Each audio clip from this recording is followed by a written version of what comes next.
que o suporte é muito importante. Eu falo que se fosse um time de futebol, né, uma empresa, uma startup, enfim, zaga e goleiro são suporte. Eles estão lá para defender a coisa, para não levar o 7-1 lá que a gente levou em 2014.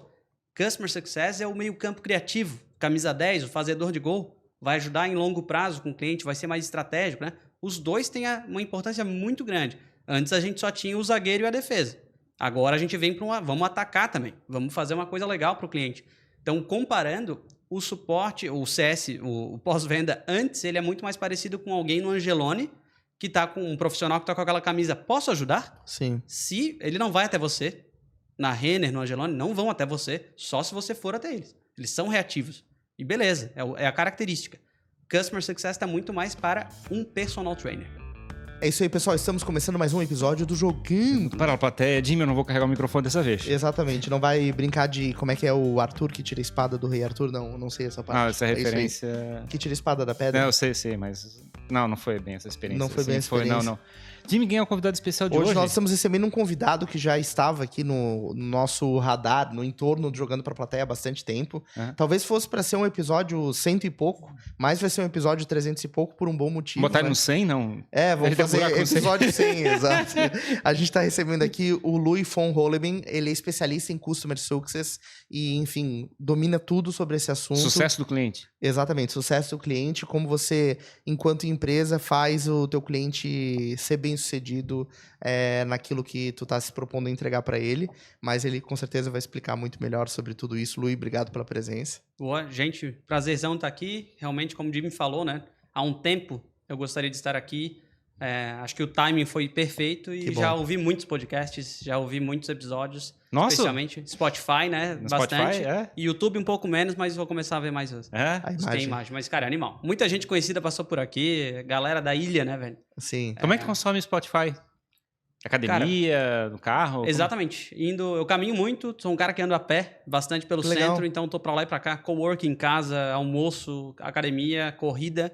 Então, o podcast aparece nessas horas. Né? E aí, tu consome no 1 vezes, 2 vezes, 1 vez e meia? Eu já fui o cara do 1 vez e meia, mas agora eu voltei a 1 vez pra falar, pô, a vida tem que ser um pouquinho mais calma em alguns momentos. Daí eu voltei pra 1 vez. A minha esposa fica brava, porque eu vejo 1 vez e meia, geralmente.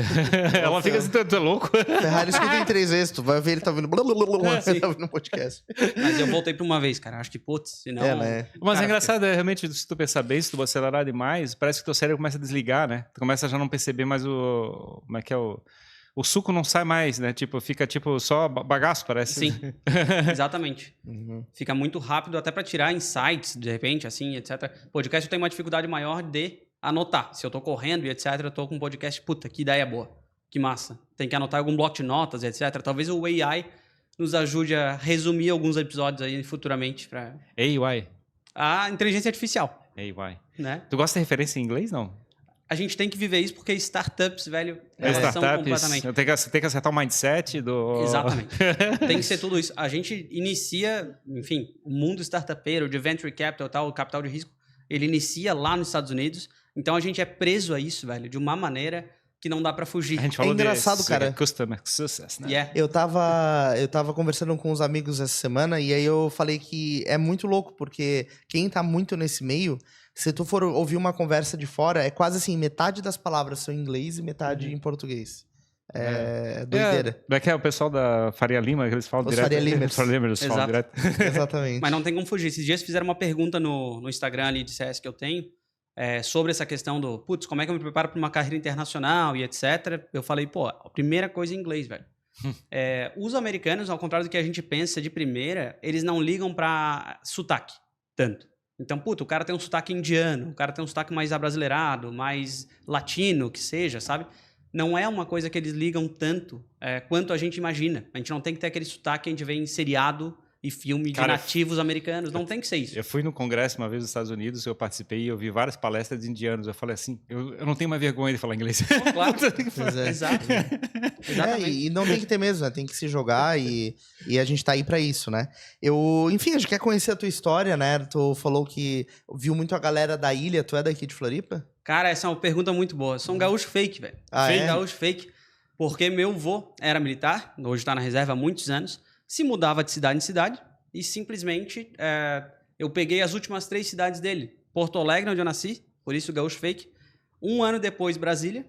1 ano e pouco depois, Floripa. Então, desde 93... Pô, entre as 3, se deu bem, hein, Luiz? Porra, De graças parar a aqui. Deus. Agradeço muito. Nada contra o Brasília e Porto Alegre. Minha família, Sim. o pai também é do Rio Grande do Sul, mas Floripa é Floripa. Né? Pô, meu Deus. Então, Sim. agradeço ao meu avô. Desde os 2 anos, 3 anos, estou aqui na ilha. Não sei o que é não estar, sinceramente. Então, E tu cresceu aqui e tal. Total. Só 1 ano a trabalho. Eu fui para Blumenau um dia de semana e voltava fim de semana, no máximo e tal. Mas de resto, Floripa na veia, assim, cara. Sim. E aí fizeste o que na faculdade? Então, na faculdade, eu assinalei agronomia por algum motivo na minha cabeça, assim, quando eu era do Caramba. terceirão. Assinalei só. Aham. Assinalei. Passei. Um amigo meu me ligou, o Vitor Colasso, um grande abraço pra ele. Me ligou. Eu tava lá, putz, com a família, no verão, em férias, o cara me ligou. Pô, parabéns, deu. Parabéns pelo quê? O que tem pra dar parabéns, né? Saiu o resultado do vestibular, tu passasse pra agronomia, deu. Meu Deus. Tu nem tava preocupado em ver o resultado, né? Cara, nada. Eu brinco que era por ordem alfabética, né? O A vem antes da agronomia. Fechou. Cara, passei, fiz um semestre e outro, dei a vaga pra outra pessoa, né? Sim. Desisti, não tem erro. Na UFSC. Não tinha nada a ver contigo? Não tinha nada a ver, velho. E daí entrei, na época eu tinha medo um pouco de fazer jornalismo, por alguns colegas terem falado, pô, o curso tá meio desatualizado, pelo menos na época, né? Muito offline, para um mundo que já estava Bem mais digital, online. né? E eu achei um curso de mídia eletrônica, comunicação social e mídia eletrônica na antiga Acess, que é atual Estácio. E aí, putz, combinação, né? Família, pô, vocês conseguem ajudar aí com esse curso. Sim. E deu certo, fiz mídia eletrônica, comunicação, fiz MBA também na Estácio, depois dei aula nesse mesmo MBA que eu participei, Que legal. mas fui para esse lado mais online. Tive um pouco de medo aí. Mas ficou Então, focado na comunicação, no caso. Mídia, tu foi pra Fiquei. esse lado. Fiquei nesse lado. E aí tu decidiu, bom, essa área abre um leque absurdo de coisas que tu pode fazer. Mas tu, naquele momento, decidiu empreender, decidiu ir trabalhar em uma empresa? Cara, eu fazia alguns estágios. Tem até uma biografia que eu li, autobiografia recente do Matthew McConaughey, aquele ator que faz Interestelar, o galego, sabe? Que faz alguns filmes bacanas por aí. E ele tem uma frase que ele fala que na juventude ele descobriu o que ele não queria fazer. Não só o que ele queria. E eu acho que meus estágios foram mais isso, assim. O que eu não quero. Exemplo, na UFSC, putz, trabalhando com servidores públicos, nada contra, tem muito amigo concurseiro e, putz, animal, mas pra mim não tinha nada a ver. Porque as coisas eram muito eficientes, andavam tudo rápido, né? Exatamente, cara. Tinha que segurar aquela turma. E, enfim, eu pensei, putz, não quero. Fui nessa onda ao longo do caminho, né? E tiveram alguns anos, desde a formação até entrar numa startup. Uns 4 aninhos aí de descoberta, de tipo, o que eu quero para a minha vida? O que eu quero fazer? Qual é a minha vocação? Essas Sim. perguntinhas rondavam a cabeça. Sim. Mas o lado da comunicação já tinha te puxado de forma assim... como é que teu coração já estava ali, de certa forma? Não era que nem agronomia, por exemplo? Tava um pouco... Mas é muito amplo também, eu acho, sabe? É? Tu pode ser um fotógrafo, tu pode ser trabalhar mais com comunicação mesmo, de uma certa maneira. Trabalhar em comunicação, em setores de comunicação de empresas, que eu estagiei bastante nisso. Tem uma amplitude, melhor dizendo, de coisas para tu prestar ali. Entender o que seria, era meio complicado. O mundo startupeiro, LinkedIn, como é hoje, Twitter, tech, como é hoje, referências de amigos trabalhando na área de tech, cara, como é hoje, em Floripa especialmente, velho, não existia nada dessas referências.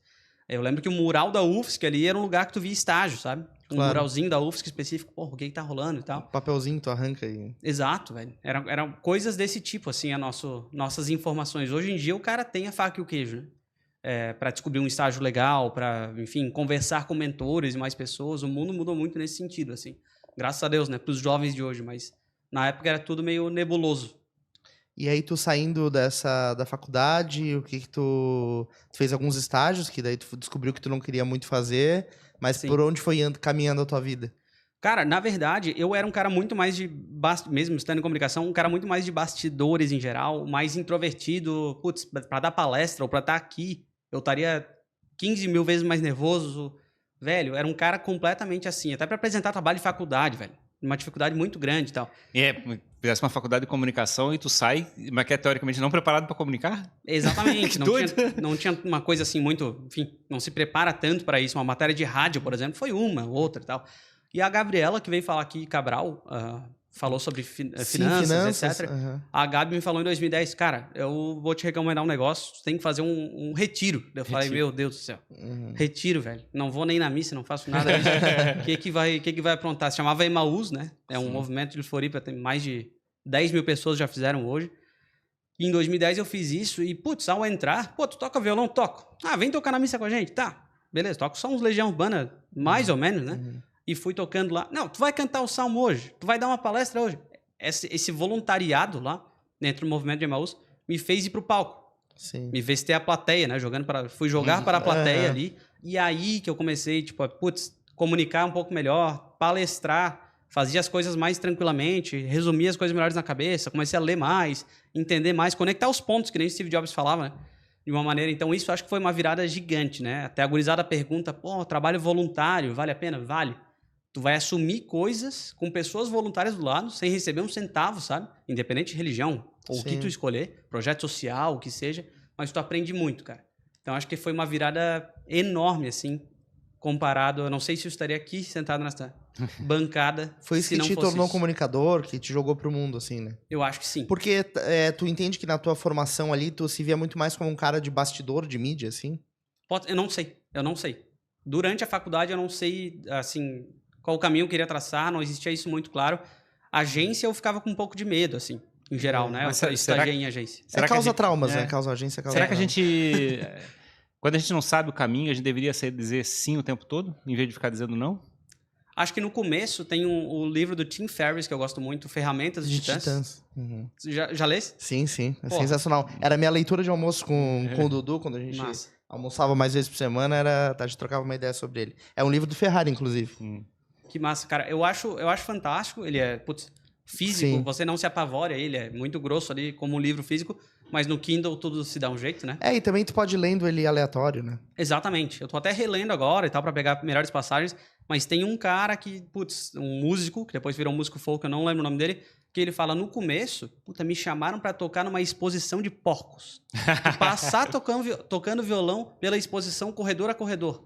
No começo da carreira, meu amigo, diz sim pra esse tipo de coisa, pra depois. E o Ashton Kutcher, no outro livro do Tim Ferriss, fala, o ator, né, investidor, o Ashton Kutcher, chega e fala, depois tu se atrasa um pouquinho, depois tu dá não pras coisas, depois tu consegue se dar o luxo de escolher melhor. No começo é assim. Pois é, a gente tem uma tentativa de chegar e não errar, né? De chegar e fazer uma escolha perfeita. E a gente não sabe qual seria a escolha perfeita. Então a gente começa a dizer não para tudo e acaba não ficando feliz e frustrado. Exatamente. Tem um cara que fundou o Y Combinator, que é uma aceleradora do Vale do Silício, uma das mais famosas. Ele fala, Paul Graham, se eu não me engano, ele fala o seguinte, faça coisas não escaláveis no começo. Faça coisas mais manuais no começo. Nem tudo tem que ser escalável desde o dia 1. Né? Tu como estagiário. Então, se envolve em empresa júnior, sim, se envolve em voluntariado, faz coisas extras, faz estágio, não gostou, se tiver condição, troca. Tá numa fase de experimentação o jovem como jovem, o jovem universitário em si, sabe? Se não sair da universidade, o que adianta 10, a vida real... Cara, a gente passa por experiência parecida quando a gente vai fazer podcast com gente que a gente não conhece. Tem muita gente que aparece aqui para falar com a gente e a gente não tem a menor ideia, às vezes não tem perfil na rede social, a gente não tem ideia. Aí a gente fala assim... É um zero à esquerda, não serve pra nada, coisa parecida? Assim, não, mas eles não têm a menor ideia quem ele é. Assim, cara, vamos experimentar, ver o que sai. Sim. Cara, eu não me lembro de ter pego alguém que seja assim, cara, perdemos tempo. Sim. Não, nenhuma. Mas isso é engraçado, porque antes de existir Jogando pra Plateia, quando a Raise Hands começou, um dos nossos primeiros slogans foi todo mundo tem uma boa história pra contar. Boa. Era essa a nossa pegada.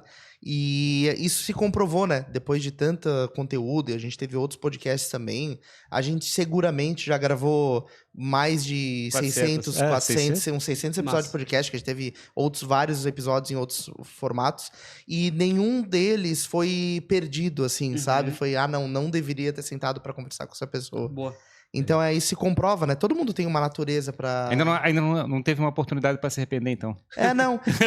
E o legal, assim, também é que às vezes tu pega uma pessoa e teve casos de convidados, assim, que foram emblemáticos pra mim. Por exemplo, a gente recebeu um cara chamado Halvin Bazon.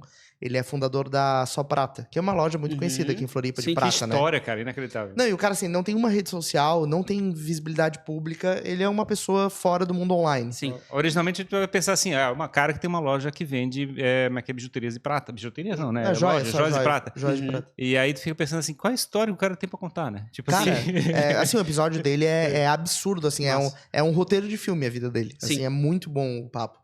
E às vezes isso é legal também, porque tu vê que ele, por não ter esse posicionamento público, ele não é uma história que ele construiu, que ele montou. É a história de vida dele. E às vezes a gente encontra muitas pessoas que têm um posicionamento em rede social que tem um storytelling, uma narrativa Sim. muito montada, né? Exatamente. Eu acho que o nome da economia disso no meio de startups é Creators Economy, né? A economia dos criadores. Podcasters, blogueiros, blogueiras, etc, etc. E existem bilhões em volta disso. As marcas, elas pegam mais essa pessoa física, né? Muitas vezes, em vez de apostar no outdoor ali, que eu não sei o ROI, o retorno sobre investimento de botar um outdoor na rua, dependendo do mesmo negócio, óbvio, né? Puta, muitas vezes vale falar, cara, no nosso bairro aqui, tem uma pessoa que é influencer aqui da nossa região, eu sou da Palhoça, tem uma influencer aqui da Palhoça, Sim. e ela tem um negócio muito bacana. Não valeria a gente tentar com ela, em vez de panfletar por aí? O Creators Economy traz uma novidade muito grande. No Brasil, a gente está um pouco atrás ainda em questões de monetização.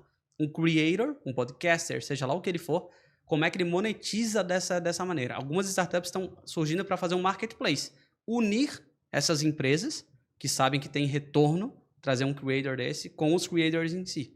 Então é bem interessante esse movimento, assim.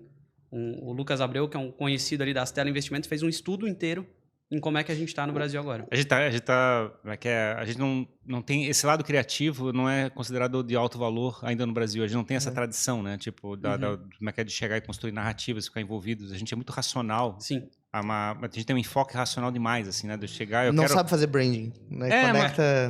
Mas não é só isso. É que eu acho que o intangível a gente nunca considerou valioso, né? Então, tipo, a gente é o país da pirataria, né? Sim. E até aproveito para te fazer uma provocação nesse sentido, porque tu estudou mídia e trabalha na área de CS, e esse desafio do intangível é muito grande, porque é muito difícil tu fazer um cliente perceber o valor daquilo que tu tá entregando. Sim. Principalmente na área de conteúdo, de criação mesmo, né? Tu vai fazer ali uma peça que tem impacto, que ele vai olhar, muito bonito, mas às vezes tu não consegue fazer ele sentir o valor que ele tá recebendo. Sim. E isso deve ser um desafio, né?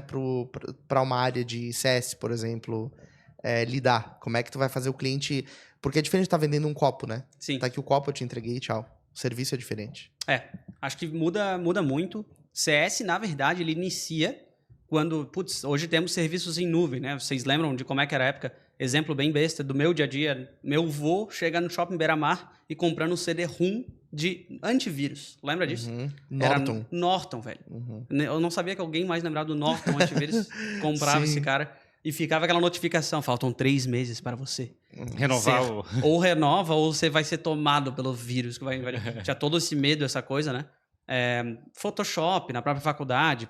Tem que instalar o Photoshop, comprar. Era uma era da propriedade sobre essas coisas, sobre tecnologia. Era o implantador que pegava avião para ir lá no cliente, migrar toda a base. Tinha toda essa função. Servidora ficava numa sala fechada, ninguém podia entrar, Exato. Só tinha o técnico especialista. Ninguém entra, só o cara tem a chave. E quando a cloud, a nuvem chega para o nosso mundo tecnológico, né, a gente vê mudar toda essa relação realmente, né, do que seria um pós-venda em si.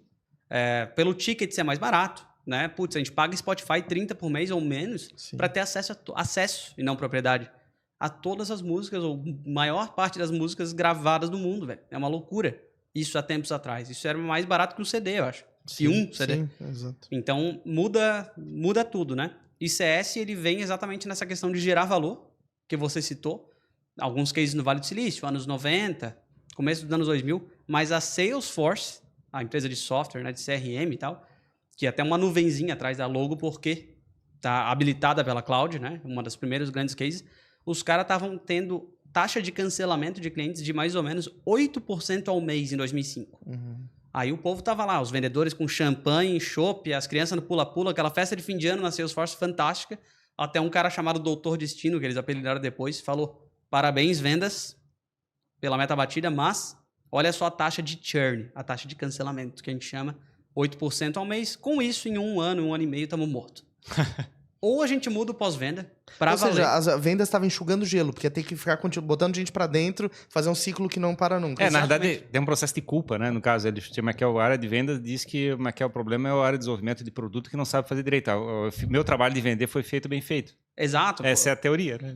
Motivos de churn nas empresas que a gente pega, etc., motivos de cancelamento são 8, 10. Putz, às vezes a pessoa que tocava o projeto saiu. Às vezes não tem fit, o vendedor não podia ter vendido mesmo, não tem fit nenhum para ter um sucesso no longo prazo. O vendedor prometia coisa que não ia entregar. Não, isso não acontece. Esse talvez na sexta posição, sétima posição na lista de razões, né? O cliente assim, ó, não, por que eu tô cancelando? Não, porque o vendedor disse que eu ia poder pedir uma pizza pelo Salesforce, não tô conseguindo. Exatamente, mas o negócio é que o Salesforce é complexo por si só, é completo, mas é complexo também ao mesmo tempo. E no caso deles, cara, os caras tinham que refazer. Aí pegaram metodologias, já existia, né? CS em uma ou outra startup, a gente tem casos, tem histórico, porque a diferença de CS é gerir o sucesso. Não é entregar o sucesso. Pô, entregar o sucesso, a gente pode estar aqui na CAT, tem uma pessoa com um carrinho de pipoca ali, pô, ele sempre entrega sucesso, um CX bom, uma experiência boa, sorri pra mim, a pipoca é boa. Não é isso a novidade de CS. CS é tu gerir através de dados o sucesso do cliente. E é incrível, né? Porque o nome, né? A memética, a palavra, gerar sucesso para o cliente. Uhum. É poderosa, né? Tipo, só o significado de você chegar e estar fazendo o sucesso do cliente faz as pessoas associarem o teu, um propósito, uma razão de fazer a coisa correta. Boa. É impressionante, né? Perfeito. Eu acho que comparando, assim, a gente tinha antigamente, na época do software como propriedade, muito mais, né? Antes da era do acesso, dessa era da recorrência que a gente está, antes a gente via muito suporte reativo, o suporte é muito importante. Eu falo que se fosse um time de futebol, né? Uma empresa, uma startup, enfim, zaga e goleiro são suporte. Eles estão lá para defender a coisa, para não levar o 7-1 lá que a gente levou em 2014. Customer Success é o meio campo criativo, camisa 10, o fazedor de gol, vai ajudar em longo prazo com o cliente, vai ser mais estratégico, né? Os dois têm uma importância muito grande. Antes a gente só tinha o zagueiro e a defesa. Agora a gente vem para vamos atacar também. Vamos fazer uma coisa legal para o cliente.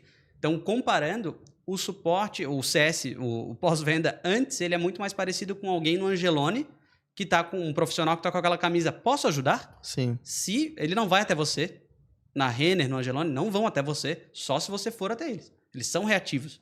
E beleza, é a característica. Customer Success está muito mais para um personal trainer. Ele está com você, aluno, Pô, tô com o Ferreira lá, o Ferreira quer emagrecer 2 quilos, quer ganhar mais músculos. Pô, teus objetivos são esse daqui. Show de bola.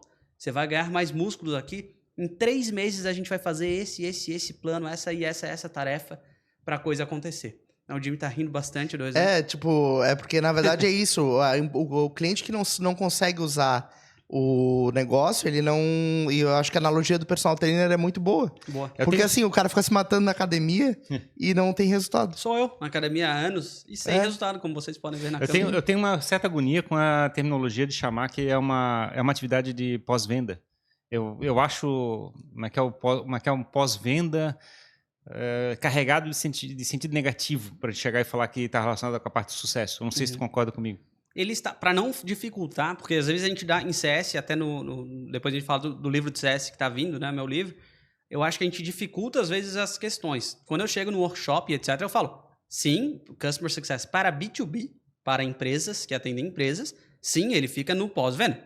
Sim, obviamente que depois... Eu só falo isso porque... Daí a pessoa entende mais ou menos. Mas realmente, atendimento, às vezes tu tem no LinkedIn vaga, atendimento, pós-venda, nomes de vaga mais assim, pode ter quase certeza, dependendo da descrição, que é mais um faz tudo.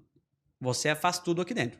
Tem vezes, eu sou o primeiro CS da empresa, sou a primeira pessoa a trabalhar em CS na empresa. Tu vai ser faz tudo de certeza. Vai estar tu e mais alguém de suporte ou só tu. Tu vai ser um pouquinho reativo também. Tu vai ser o posso ajudar também. Faz parte. São momentos e momentos. São cenários de Customer Success. Só que quando tu avança, tu tá numa empresa com uma operação um pouco maior, realmente tu tem que especializar um pouco mais a job de CS. Tu vai ser um CS que vai ajudar a pessoa no comecinho da jornada, onboarding, implantação ali do cliente. Ou não, tu pega depois disso, no ongoing, num ponto, o avião já está no ar, tu já está ajudando ela de maneira diferente, para expandir, para trazer upsell, cross-sell, para a pessoa pagar mais, para a base crescer, né? Então, muda-se o papel. Mas no começo, quando tu é um CSM só, tu é uma pessoa, Customer Success Manager, que a gente chama que é o pessoa DCS, né?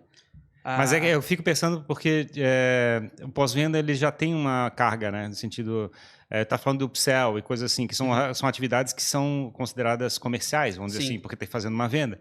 Mas o sucesso do cliente tem essa atividade de chegar e fazer essa upsell. Mas em pós-venda, teoricamente, na função de pós-venda é só dar atendimento. Então tem sempre um conflito de posicionamento e a área comercial às vezes não gosta e tem uma briga. Esse é um ponto, assim, se for chegar nos top 5 coisas que a galera discute, quedas de braço, CS tem que fazer expansão de cliente, upsell, ou seja, quer uma batata grande por R$1 a mais, né? E cross-sell, você quer um sundae junto com o lanche, cross-sell, upsell. Tem gente que fala que é de CS, né? Porque o CS já está no dia a dia daquele cliente. Eu sou o personal trainer dele. Se ele quiser uma nova modalidade aqui na academia, não sou eu que devo saber sinalizar, entender. Estou olhando os dados dele todo dia aqui para saber isso. Vou ter que jogar para outra pessoa ali. Tem gente que fala que é loucura. E o próprio CS tem metas, às vezes, de expansão. Tem empresas que não se organizam para isso por N motivos e realmente o CS passa para outro comercial. Nossos CS aqui dentro, eles não têm muito caráter comercial. Eles são mais bonzinhos, assim, não vamos fechar venda e falar de negociação, de valores. Daí sim, a gente tem um CS que só um CS barra vendedor que só fecha. Mas é engraçado. Depende de cada empresa. Não tem resposta. Assim, a empresa que eu era empreendedor lá, eu montei a área de sucesso do cliente da empresa. E o processo de transformação na empresa é impressionante. Assim, a experiência é punk. E essa questão da lição, né, de chegar e dizer assim, não, eu cuido do cliente agora, não é mais comercial, e começar a trabalhar esses papéis é uma briga, assim, né? E assim, eu lembro de experiências, assim, literalmente, de como é que é você chegar e fazer uma venda, aí o vendedor não vendeu o treinamento, porque acho que entende, não gera valor de vender treinamento, né, junto da solução. Primeiro contato da área do sucesso cliente ele chegou e falou para mim assim, ó, eu vendi treinamento, ele falou que não sabia como usar o sistema, eu cheguei e ofereci para ele. Aí a área comercial assim, porra, por que tá fazendo venda? E é assim, é um troço engraçado que parece que estão conflitando os interesses. Sim. Total. A Astela Investimentos tem um podcast que também é fantástico, vai voltar agora, graças a Deus, se você está ouvindo isso. Depois de julho, eu acho, já deve ter voltado a outra temporada, o Astela Playbook. Por que o nome do podcast, de um dos mais respeitados fundos de Venture Capital aqui no Brasil, se chama Playbook? Porque a playbookização, Playbook é um processo registrado, basicamente, sabe? Tu registrar esses processos, o Eric Santos, que era CEO da RD, primeira empresa que eu trabalhei em startups em 2015, ele sempre falava, eu gosto quando tem o bate-cabeça vendas e CS, por exemplo, o que é de quem? Esse lead é não sei o quê. Tu vendeu um lead bad fit, ele não tem, né, ele não vai se encaixar aqui com a gente e tal. Isso é com esses esse bater de cabeças que surgem os playbooks. Espera aí, vamos criar uma regra, vamos criar um dogma, vamos criar um registro. Playbook de SLA, que a gente chama, o Service Level Agreement, entre vendas e CS. Na RD, a gente descobriu um momento que cliente sem site, certo? WordPress, fazer o site no Wix não contava, né? Fazer um site em qualquer plataforma que não integra nada. Não. Site no WordPress é obrigatório para vender para cliente. Lá em 2015 a gente entendeu isso. Todo cliente sem site ou o cliente que falava, não, meu sobrinho está fazendo site, amanhã sai. Esse site do sobrinho não saía nunca. Sim. E o cliente era bad fit, né? Não tinha fit com a empresa e cancelava eventualmente, que nem o caso da Salesforce. Então a gente vai aprendendo com esses bater de cabeça. Eu gosto dessas discussões diárias. Da ideia é fazer um cross-sell e fazer um site pro cara antes disso, ou criar um departamento só para fazer site para poder depois vender outro produto, ou descartar o lead e dizer, olha, não posso te atender. Nesse caso, a RD foi muito esperta, como sempre. O Eric, um grande CEO que eu tive a honra de trabalhar numa empresa dele, né? O Eric, ele entendeu que existia um programa de parcerias via agências. Daí já entra esse ponto. Sim. Que as agências, elas fariam essa revenda pela RD. A gente tem RD aqui, a gente é parceiro da RD, então vem neste tipo de serviço, né? Que tem a RD, mais vamos fazer 30 posts de blog, mais o teu site, mais a RD. Resolver esse problema de superfície, de já ter o cliente filtrado com o site. Perfeito, cara. Eles acertaram muito com esse programa de parcerias lá. Meu sentimento, assim, pela experiência que eu tive, é que, tipo, quando tu bota lixo pra dentro, dá um esforço desgraçado, tu gasta um esforço descomunal para um cliente que teoricamente é ruim. Sim. Entendeu? Tipo assim, quanto mais cedo tu interromper esse sofrimento, é melhor. Eu não sei, um dos playbooks, eu imagino, provavelmente é chegar e dizer assim, cara, mas quer fizesse uma má venda, eu prefiro nem botar para dentro. Literalmente é um livro de regras. Como diria um amigo meu vendedor, tem dois desse vendas /CS, ou marketing para vendas, que também é a parte anterior desse lead, né? O que é obrigado a ter? Site, por exemplo. e o que é recomendado. Seria melhor ter. Seria melhor o cliente já se preparar. E o vendedor já vai preparando esse terreno de uma certa maneira, né? De certa forma, economiza o tempo do próprio vendedor, né? Porque, na verdade, ele também fica frustrado. Ele chega e faz um esforço desgraçado para fazer essa venda, e depois o pessoal da empresa fala assim, mas é um cliente ruim. Exato. Assim, pô, mas ninguém falou que não era um cliente ruim. Exato. O vendedor tá para vender. Cara, no livro eu boto o seguinte, o Messi, velho, contra a França, na final da Copa, faz um gol de mão, vamos chutar, para pegar o Maradona como exemplo, e ele mesmo, o Messi, vai chamar o VAR. Ele vai falar, galera, eu acho que não valeu. O vendedor não vai fazer isso, cara. O cara tem meta no fim do mês, criança para sustentar, às vezes, leite para botar na mesa. Tu acha que ele vai chamar o VAR eu acho que não tinha tanto fit, na real, mas é dia 31 do mês, só faltava essa conta para a empresa inteira bater meta. Eu acho que não vale. O vendedor não vai fazer isso, não é papel dele. Ele tem que vender, velho. Se a gente não dá as regras do jogo, porra, não é culpa dele. Mesma coisa de marketing para vendas. Que leads marketing vai entregar? O sem site com site já vem via marketing, né? Muitas vezes. Então, essa é a questão. Mas são quebra-cabeças bons. Mas eu achei engraçada essa tua estratégia que você está falando do playbook, né?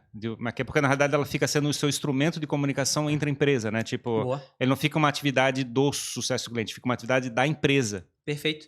Playbookização é o que eu... Cara, nos lugares que eu passei, ou tipo, dar um workshop às vezes, mentorias e etc., eu sempre trago a questão do playbook. A gente tem que registrar as coisas, velho.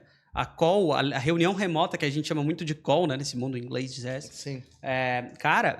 Ela tem que ter começo, meio e fim. Ela tem que ter um playbook mostrando, né? Puta, tu tá na call 1, a reunião número 1 de onboarding, você tem que fazer isso, isso, isso. Explica isso, isso e aquilo. Garante que os usuários todos estão nessa primeira call. E depois você tem que mandar um e-mail com isso.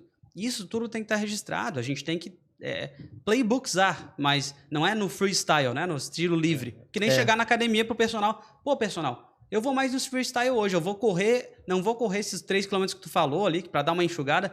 Eu vou correr meio quilômetro e é isso, velho. Eu não vou fazer nenhum aparelhos. Porra, freestyle não dá certo. Tem que seguir o playbook do personal.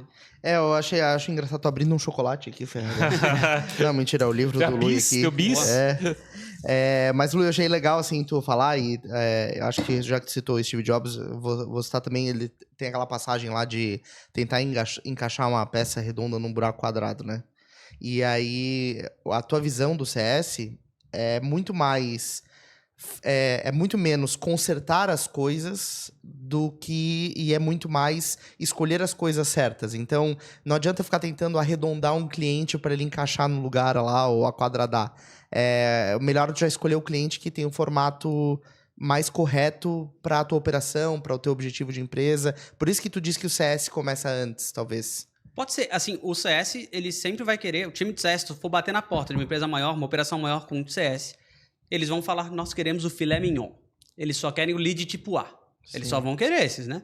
Veio um B, veio um C, eles já vão falar, puta, esse cara vai ser mais complicadinho e tal. Isso é o que eu falo bastante para as equipes de CS. Você não vai pegar só o filé mignon. Sim. É loucura imaginar que só vai ter a nata da coisa ou você vai poder atender. Isso senão é muito confortável, velho. O CS não ter perrengue é quase irreal. O CS não ter perrengue, um cliente que pediu cancelamento, um cliente importantíssimo que está desengajando. E nisso tudo entra a importância dos dados do cliente. Se o CS tem alguma ferramenta, pode ser uma planilha inicialmente, pode avançar para um CRM ou numa ferramenta específica de CS, a ideia é que ele olhe para a carteira de cliente dele e fala, fulano desengajou, parou de entrar no software na última semana. Ciclano engajou e adicionou mais 5 usuários. Opa! São scores, são pontuações diferentes que tu pode botar lá dentro, né? Score de engajamento, de saúde dos clientes e etc, né? Então, esse é o ponto. Tu ficar reativo aos dados para ser proativo com o cliente. É o instrutor da academia, por exemplo, o personal trainer que chega e fala, cara, tira uma foto aí tua na balança. Você queria emagrecer? Tira uma foto aí tua, me mostra. Puta, o cara não emagreceu nada, velho. A gente já tá um mês nisso, o cara não emagreceu nada. Peraí, eu reajo a esses dados para ser proativo com o cliente e falar, aluno, velho, que tu tá comendo McDonald's todo dia, velho? Porque você não evoluiu nada nesse ponto aqui. Então, tu reage ao peso da balança, tu reage ao engajamento no software, tu reage a isso para ser proativo do cliente. Se tu não pode ser proativo através dos dados, tu vai ser um posso ajudar. Tu vai ser reativo. Quem tu acha que deveria... A gente tem aquela expressão chamada demitir o cliente. Quem é que tu acha que deveria tomar a decisão de demitir um cliente? É uma ótima questão, assim, às vezes o cliente ele pede coisas uma vez, no certo tempo da carreira, um cliente, eu era líder de CS, e o cliente ligou e falou, quero falar com o líder, beleza? Estava eu lá falando com o cliente, como assim vocês não vão pegar avião para vir aqui na minha cidade, sei lá onde é que era, Centro-Oeste, para fazer a implantação presencial, pô. Eu trabalho com software há tantos anos. Eu falei, putz, esse cara não pegou esse discurso da nuvem, né? A gente só faz onboardings, implantações remotas, meu amigo. Não tem como. Então, a gente resolveu demitir o cliente, por exemplo, nesse sentido, porque em comum acordo, quando o cara falava ou pega um avião até aqui ou nada, e um cliente que não pagava tanto também. Pois aí esse é o problema, né? Na realidade, tem que fazer sempre uma avaliação de custo-benefício, né? Exatamente. Segmentação de clientes dentro de CS é animal. Tipo assim, vou pegar um avião para atendência insuportável, porque uma conta é importante e tal. Uma vez, quando eu era head de CS em Blumenau, na época da Movidesk, a gente tinha uma comunidade de clientes maiores, leia-se, pagavam mais, comunidade Gold, então fizemos um evento para esses clientes Gold. Eu ia, às vezes, falar sobre suporte CS, que era mais ou menos o produto Service Desk, né, para times de suporte, tickets, etc.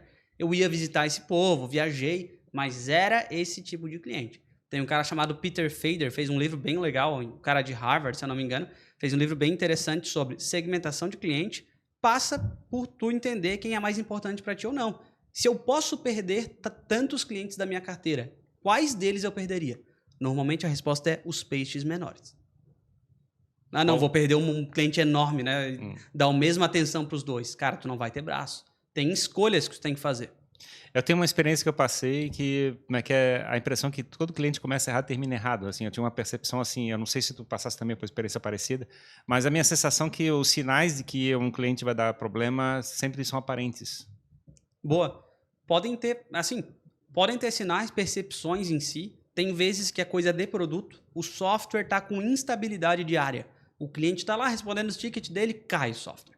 E daí o cliente dele fica esperando. E o cliente dele é um passageiro que está no aeroporto prestes a pegar o avião. Cara, tem coisas como essa. Como é que vai cair o suporte da Gol, linhas aéreas? Não tem como cair e não ficar tem opção instável. de cair. Exatamente. Então, tem aqueles motivos de churn, né? Os motivos de insatisfação também são variados, né? E a gente endereçar isso da melhor maneira, pegar o pessoal de produto, por exemplo, para botar na roda. Por isso que eu digo que o CS está no centro, não por ser mais importante do que todos os outros. Pô, não é isso. Mas ele tem que ter relação com o financeiro. Estamos falando de churn, retenção, expansão. Grana. Produto, afinal o cliente usa o produto, certo? Não tem segredo. Vendas, tem que alinhar o que a gente já falou. Marketing, vai ajudar a marketing a gerar conteúdo, o marketing vai pedir ajuda para ele também de certas maneiras. O playbook tem que orientar a estratégia de comunicação da empresa. Perfeito, verdade? Cara. Ele vai conhecer melhor os clientes para ajudar a galera dos marqueteiros ali em geral. Então, ele tem que ter essa relação com todos e uma boa relação. Eu falo muito isso pra galera, construam isso. Não tem área inimiga. Pelo amor de Deus, se não for uma estrela do norte que tá todos os setores olhando, tem alguma coisa errada lá de cima, né? Pô, se a empresa toda não tá olhando pro mesmo negócio. Então é isso. Em que momento tu acha que... Por exemplo, a empresa foi fundada, tem lá 2 sócios, tá começando, tá tendo agora o primeiro funcionário, digamos... Em que momento tem que ter CS, assim? Tu acha que tem que olhar para isso? Legal. Eu trouxe alguns exemplos também. Pô, escritório de advocacia, que não vai ter um CS, mas eles se baseiam em metodologias que CS inventou, que CS criou ou deixou mais claro ao longo do caminho. Por exemplo, jornada do cliente. Pô, o escritório de advocacia pode ter uma jornada do cliente para os próprios advogados, e não um CS, né? Propriamente dito. Ele navegar por ali. Um consultório odontológico. Pode trazer isso. Pô, a academia, uma época que eu ia e tinha biometria, os caras mandavam bem manualmente, né, no WhatsApp, Lui, você não aparece há 2 semanas. Pô, eles estão reagindo positivamente a dados para ser proativo comigo. Você não aparece há 2 semanas, tá vivo? Tipo, tem alguma coisa certa? Isso é um pouquinho de CS. Mas a pessoa da academia não vai se chamar Customer Success Manager, né? Sim. É a secretária, ou enfim, assessora ali de dentro da academia em si. Então, a gente está vendo vários negócios que não tem nada a ver com software e tecnologia se basearem nas metodologias, consumirem conteúdo. Uma época eu vendia curso de CS, tinha gente, cara, tinha advogado, tinha gente de todo tipo para sugar o melhor, o que há na ponta, né, digamos assim, das empresas de tecnologia em CS em si. Então, a gente vai nessa pegada. Mas, nesse caso, né, depende muito do volume de clientes, propriamente dito. Se é B2B, a gente vai ter uma facilidade, até vai ser mais enviesado para começar um CS em certo momento. Pô, o founder, o empreendedor não consegue mais atender, chegou o momento de botar uma pessoa especializada lá para estar com o cliente, para acompanhar, para não esquecer o cliente de lado, contrata essa pessoa para estar lá. né? Então, é mais comum. Suporte e ela, se for mais complexo o software, só ela. Depende muito de cada caso. Tem uma visão também que o pessoal chama de como se fosse gerente de conta ou gerente de cliente, onde o papel fica meio de sucesso cliente, meio de suporte e meio de vendedor simultaneamente. Que eu acho que aí tem um certo conflito de estrutura dentro dos modelos que a gente tem discutido aqui no momento. A gente, até o CS de onboarding, a gente fala que é quando o avião tá pegando voo, tu vai ajudar ele nesse primeiro mês, nesses 2 primeiros meses, depende de cada startup, de cada modelo de negócio. O ongoing, que a gente fala, que é mais ou menos isso. O avião está em voo e tu vai ajudar o avião em voo. É quase vender novamente a cada mês esse cara. Se a Netflix bota filme ruim, ou pô, eu gosto de drama, velho. Só tem filme ruim de drama ali rodando. Eu tenho Star Plus, eu tenho Amazon Prime, eu tenho vários outros concorrentes. Ou começa a cobrar para endereços diferentes. Coisas desse tipo, né? Netflix tava passando esses perrengues por causa de tanto concorrente. Disney Plus, velho, pegando todos os filmes dela e aí vai. Eu vou churnear, eu vou cancelar. Se eu não vejo o valor, daí voltando naquele ponto, eu não vejo o valor, eu não consigo ver isso, eu vou cancelar. Então, esse CS de longo prazo, ongoing, gerente de conta, às vezes, CSM mesmo.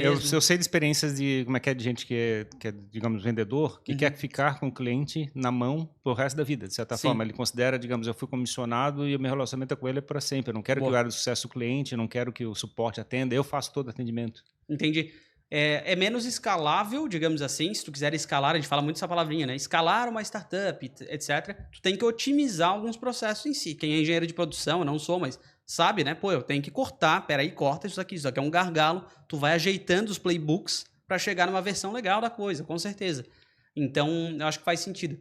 No começo, velho, quando a gente entrou na RD, subindo aquela ladeira do Celta ali da Fundação CERT, num calor de 40 graus, chegando naquela empresa que era uma loucura. Wall Street, lembra? Aqueles filmes de Wall Street, ou Lobo de Wall Street, que seja.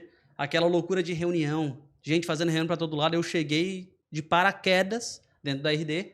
Passei, né, os primeiros dias lá, atordoado de tanta informação ao mesmo tempo. Era uma época muito, muito maluca. E nessa época, o CS fazia tudo, cara, quando eu entrei. Suporte eu sou o CS dessa conta, eu sou o suporte dela também. Onboarding, eu sou o CS dessa conta, implantação comigo. Ongoing, a implantação acabou, eu também. Pedido, risco de churn, cliente também insatisfeito, desengajado nos dados que eu estou vendo ali, comigo também. Pedido de churn, eu quero ir embora, oficial, comigo também. 5 em 1. A gente acreditava, né? Pô, de repente o cliente vai gostar, né, de ter um contato só ao longo do caminho. Até dava certo para a época, não vou te dizer que foi um caos, um desastre total. À medida que a empresa cresce, Ben Horowitz tem um livro chamado O Lado Difícil das Situações Difíceis, fantástico para empreendedores, etc. Já li 4 vezes, sem brincadeira, ao longo de anos, claro. Ele fala muito essa frase, à medida que a empresa cresce. À medida que a empresa cresce, não dá mais certo ser um só, no caso do volume que a RD tinha. E aí a gente começou a especificar. Vai ter o CS só de onboarding. Vai ter o CS só do longo prazo, de ongoing. Vai ter o suporte, mas bem assessorado. E aí vão surgindo especificações de CS que a gente tem mais de 10 hoje em dia, é muito massa. Acho que, de certa forma, é um processo de especialização da disciplina, né? Total. A disciplina de manter um cliente já está mais um ano. A disciplina de cuidar de um cliente que está em período de churn, caminhando para churn. Perfeito. Quer dizer, tem várias disciplinas, teoricamente, que alguém tem que especializar naquele assunto. Exato. E uma delas é muito massa. Esses dias eu estava dando um workshop para uma empresa e ela falou, cara, eu tô com esse problema, a gente tem 3, 4 ferramentas aqui, como é que a gente faz o negócio acontecer para o cliente? Mas tu sabe como é que integra essa com aquela? Eu falei, cara, aí entra uma posição que é relativamente nova no mercado, CS e Ops. CS, Customer Success, Operations. É a pessoa que vai conseguir juntar, sei lá, uma ferramenta de suporte com uma ferramenta de CS, com uma planilha antiga, com um financeiro, e vai unificar isso, vai gerenciar melhor os dados do cliente em si. Quem que gerencia? Tem hoje uma posição só para isso. Quando eu contratei uma pessoa na Movidesk, na época para CS Ops, já que eu não sou de exatas, eu não sou o cara que vejo uma planilha na minha frente assim. Para gravar um podcast, para mim é mais tranquilo. Para fazer uma planilha não é meu forte. A gente trouxe uma CS Ops e eu falei, cara, será? Acho que uns 3 meses ela vai ter trabalho para fazer, depois vamos ver onde é que a gente aloca ela. Ela nunca mais saiu, velho, da empresa, em anos e anos e anos, porque tinha sempre trabalho para fazer. A segmentação dos clientes poderia melhorar. Tinha aquele problema com clientes X, tinha que unificar esses dados, tinha que integrar, mas tinha que ligar para a pessoa lá nos Estados Unidos para conseguir integrar esses dados que a gente não conseguia. Então, CSOps, para vocês terem noção, uma pessoa só para gerenciar dado de cliente, já é uma realidade no mercado. Tem um ponto que tu falou muito legal, que é a história de vender todo mês, né? De todo mês reengajar ali o cliente. Eu achei esse insight interessante, que é muito negócio tem a visão de tipo, vendi, beleza, agora vou ficar entregando serviço indefinidamente. É a Salesforce antiga, né? E ele vai continuar, né? Então eu acho que essa ideia de vender todo mês é bacana, mesmo pra recorrência, né? Perfeito. Porque o cara tá te pagando de novo, então tu tem que continuar vendendo todo mês. Eu sempre falo que é como se fosse... Lembra aquela historinha do 1001 Noites? Que a Sherazade, né, um sultão lá, chegava e casava com as mulheres e matava elas toda noite. Meu Deus, daí chegou a Sherazade, é tua vez. Daí ela chegou, cara, o que eu vou fazer pra esse cara pra não me matar? E pegou um livrinho desses e vou contar... Livro não, acho que foi da cabeça dela. Vou contar uma história. E começou a contar, o sultão ficou assim, pô, que massa, hein? E ficou ouvindo a história, ela, amanhã eu continuo. Sim. E o cara, tá... E daí ela já conseguiu, ela não morreu na primeira noite. Sim. E por 1001 noites, até o cara esquecer, né, desse fator, ela foi continuando a história. Customer Success é isso. É contar essas 1001 noites no longo prazo. Comparecer às reuniões que tu vai ter que fazer, sim, mas gerar valor, estudar o cliente antes. Valor intencional que a gente fala. Tu chega, pô, tem uma call às 10 da manhã. É com aquele cliente X, ele teve dificuldade nisso, deixa eu ver o engajamento dele aqui nos dados. Pô, tá assim, aquele usuário-chave nem entrou, ele deveria ter entrado. Prepara a call antes, gera um valor maior dentro da call, o cliente vai adorar. É o personal trainer que você se preparou antes. Compra a briga junto, né? E aí eu trago um outro exemplo para ti de duas experiências totalmente antagônicas. Eu já tive uma experiência dessa com a Apple lá de ter um problema no produto, depois de já ter há muito tempo. E aí liguei para lá, tava fora da garantia, mas eles viram que era um problema realmente do produto. E aí fizeram a troca, me atenderam super bem e me deram um aparelho novo, enfim. Legal. Foi perfeito ali o atendimento. E o atendente comprou a minha briga. Eu sei que ele tem manuais, né, para seguir, mas ele foi um cara que tentou entender o que eu tava falando. Não, amanhã eu te ligo tal horário, ele ligou tal horário. E vi aqui, dá pra gente fazer desse jeito. Ele sentou do meu lado, digamos assim. Perfeito. E uma outra experiência que eu tive recentemente com uma operadora de internet, que eu assinei uma linha para instalar na minha casa, e aí tinha lá o período, né? O técnico vai das 8 ao meio-dia. E eu fiquei lá esperando das 8 ao meio-dia, não apareceu ninguém. Eu liguei, daí a mulher falou, não, tu tem que esperar ele aparecer. Né? Sim. Tipo, foi essa a resposta que ela me ele deu. Vai aparecer da janela em algum lugar. Tu tem que esperar ele chegar. Sim. Mas já passou do horário, não, mas ele vai chegar. E tu não tem contato direto com o técnico. Sim. E eu falei, tá, mas é um absurdo tu me fazer ficar aqui parado e não ter outra opção. Não, mas é o que eu posso fazer, tu tem que esperar. Sim. Então, isso são exemplos totalmente diversos, assim, né? Divergentes, isso que eu quero dizer. Sim. Eu acho que a Zappos, e-commerce de sapatos, Tony, o CEO, falecido num incêndio na própria casa dele ali, há uns 2, 3 anos atrás. Tony, ele nos entrega um case da Zappos, que era ir além pelo cliente, que era essa que a gente chama de cultura centrada no cliente. Às vezes tu não vai ter CS, como eu falei no escritório de advocacia, no odontológico, no restaurante, não vai ter um CS propriamente disso, mas tu pode ter essa cultura centrada no cliente. É uma loucura, né, cara? Porque isso é diferente. Eu tenho experiência da Amazon, eu fico até com vergonha de pedir as coisas na Amazon, porque, tipo, qualquer coisa que eu reclame, eles me dão sem discutir. É um troço inacreditável. Eu cheguei uma vez, pedi um livro, veio dos Estados Unidos, naquela época, e aí chegou, assim, deu um mês e pouco, assim, eu falei assim, eu mandei uma mensagem assim, se verifica aí, será que tá preso na receita? Aí, o cara nem discutiu, ele só assim, já mandei um segundo. Assim, pô, mas não deu outra. Passou um mês e tava com 2 livros. Cara, esse ponto, tá? A Zappos é comprada pela Amazon. O Jeff Bezos poderia ter falado, porra, sapato, meu amigo. Eu tenho sapatos aqui pra vender. Se eu abaixar um pouquinho o valor deles, eu destruo essas Zappos em 2 segundos. Mas o Jeff Bezos, da Amazon, chegou e falou o seguinte, peraí, eu vou adquirir essa startup chamada Zappos pela cultura centrada no cliente. Porque se a gente pega esse povo das Zappos, tem histórias fantásticas de atendimento deles, como é que funcionava. Se a gente bota e lança essa sementinha pela Amazon inteira, esse time das Zappos, a cultura, o que eles construíram... Comprando o mindset. Tu compra a cultura, tu compra o mindset, tu compra o que eles pensam quanto a essa questão. Então, é um exemplo fantástico. A Zappos foi comprada pela Amazon por isso.